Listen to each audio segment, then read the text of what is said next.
La seconda giornata che il Consiglio regionale ha voluto dedicare per onorare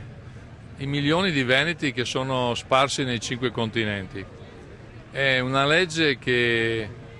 ha voluto veramente coprire un vuoto, che era quello di non ricordarsi adeguatamente del ruolo svolto dai nostri migranti che hanno cominciato quasi 150 anni fa ad andarsene soprattutto dalla montagna veneta. E l'altopiano di Asiago ha dato oltre 70% al fenomeno dell'esodo migratorio da queste zone, da questi 7 comuni. È un modo per onorare i sacrifici, i valori che hanno rappresentato queste migliaia e migliaia di persone, ed è il modo oggi nel 2009 per dire loro grazie per quello che stanno facendo ancora, perché anche nel 2009 stanno aiutando il nostro Veneto, la nostra Italia,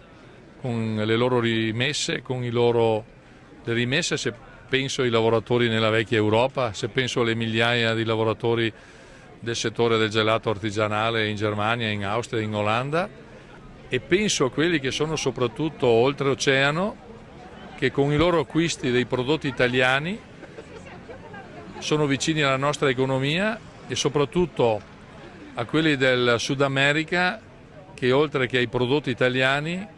e alla moda italiana guardano con attenzione anche ai macchinari, al manifatturiero, al metalmeccanico,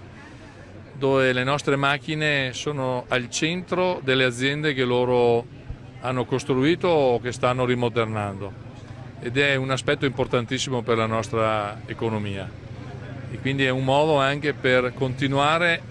a ricordarsi di loro, è un modo anche per ringraziare i comuni, per ringraziare le associazioni che si occupano dell'immigrazione qui nel Veneto, per tutta l'assistenza e la collaborazione che stanno dando alla Regione Veneto per poter attuare delle politiche a favore di questi nostri parenti, di questi nostri connazionali che rappresentano quasi la stessa popolazione che oggi c'è nel Veneto, che sono in giro per il mondo. Un grazie particolare a Lucio Spagnolo, che insieme al presidente della comunità montana Bortoli, al sindaco di Asiago Gios e all'ente Vicentini nel Mondo hanno lavorato per settimane per realizzare questo appuntamento. A Lucio in particolare perché è il coordinatore, quello che è sul campo dalla sera alla mattina da diversi giorni.